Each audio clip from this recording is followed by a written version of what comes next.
Butuh waktu panjang bagi Sarwenda untuk bisa berdamai dengan masa lalu dan menyembuhkan luka hatinya. Namun berkat kehadiran Giorgio Antonio yang selalu memberikan Wenda rasa aman dan cinta, membuat ibu tiga anak ini perlahan-lahan membuka hati dan keduanya pun akhirnya resmi menerima Gio sebagai kekasihnya. Lantas, apa yang membuat Wenda akhirnya menerima Gio?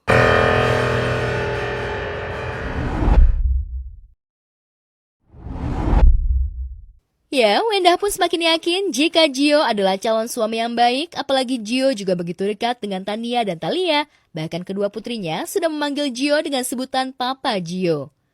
Benarkah orang tua Wenda juga sudah merestui Gio sebagai calon menantunya? Sudah mendapat restu dari anak-anak dan keluarga, benarkah tahun ini Wenda dan Gio akan meresmikan hubungan mereka ke jenjang pernikahan? Meski masih belum mau memberikan kapan pernikahannya dengan Gio akan digelar, namun rumor yang beredar, Wenda dan Gio sepakat untuk tidak mengundang Ruben Onsu dan Bertrand Peto agar menghindari konflik.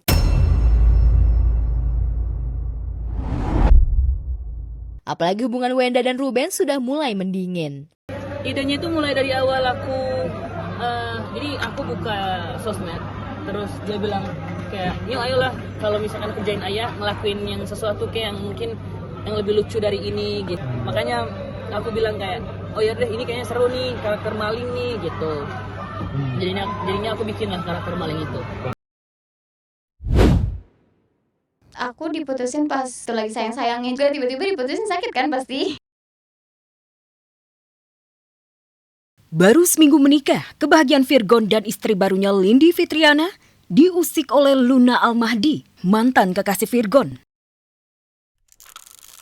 Meski menampik mencari sensasi, Luna mengaku ada banyak hal yang memang perlu disampaikan ke publik, terutama pengkhianatan yang dilakukan Virgon. Luna pun membeberkan kronologi pupusnya kisah asmaranya tersebut, yang tak dan tak bukan karena kehadiran orang ketiga yang diduga kuat Lindy. Tidak hanya itu, Luna juga membongkar isu jika Lindy sudah berbadan dua. Padahal kan apa yang aku omongin pun benar. Ya sakit aja gitu. Masa belum lama putus tiba-tiba udah ya gitu. Untuk orang-orang yang mungkin menjatuhkan adik aku, mau pansos, mau naik, pakai cara-cara yang elegan lah. Waktu itu Kaina diselingkuhin, kok sekarang udah dapat pacar tetap diselingkuhin lagi. Aku kan jadi mikir juga kan, aku kurang apa gitu loh. Siapa ya? Nggak kenal tuh. Geli banget. Jijik. Tak terima terus dihujani cibiran dari Luna, Virgon pun muncul beri klarifikasi dan pasang badan untuk Lindy. Lewat akun Instagram miliknya, Virgon pun merespon segala tudingan Luna. Virgon menjelaskan bagaimana ia akhirnya memilih untuk berpisah dari Luna karena sikapnya yang kasar, bahkan di depan anak-anak Virgon. Ironisnya lagi, menurut Virgon, Luna juga pernah mengaku pura-pura hamil agar dirinya tidak ditinggalkan Virgon. Tak lupa Virgon juga menegaskan apapun yang terjadi antara Lindy dan dirinya itu sudah bukan urusan Luna lagi. Karena Virgon ingin rumah tangganya kali ini adem ayem dan baik-baik saja. Mau dibilang sakit ya sakit, tapi harus ikhlas. Karena kan balik lagi, mungkin kita belum jodoh. Makanya jadi aku yang diserang. Lindy juga penyanyi sayang. Penyanyi. Suara juga keren. Terus sinetron. Saya cuma bilang, cukup ya nak? Enggak lagi. Udah, ini sampai tua. Menanggapi pernyataan Virgon, Luna pun balik serang Virgon. Dirinya membantah pernah berkata atau sikap kasar di depan anak-anak. Apalagi sampai mengaku pura-pura hamil. Pansos biasa. Kalau mau cari top jangan. Lu cari aja sendiri. Jangan nebeng-nebeng ke keluarga gue. Lu mau cari-cari nama lu. Malah dibilang aku numpang tenar. Padahal kalau mau diomongin numpang tenar, kenapa nggak dari dulu aja pas aku masih sama dia, kan gitu.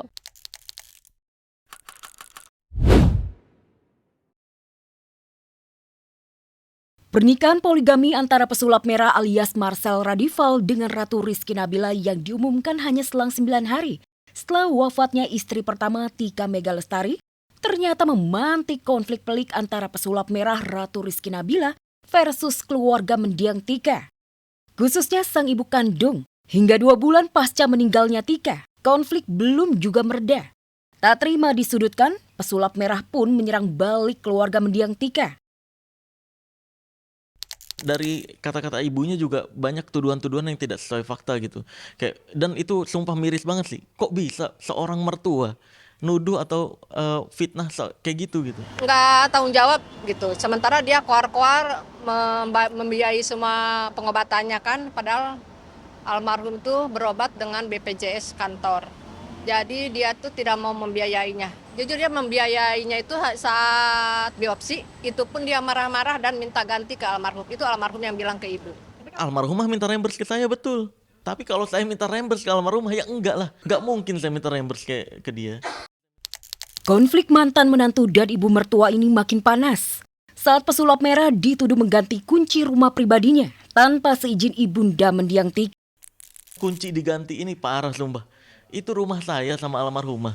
Saya yang bangun, saya yang renovasi, saya yang bayar, cash tuntas gitu, nggak nyicil-nyicil, nggak ikut campur keluarga almarhumah. Kok tiba-tiba ketika saya ganti kunci, ibunya bisa bilang tiba-tiba tanpa izin saya, "Lu Anda siapa?"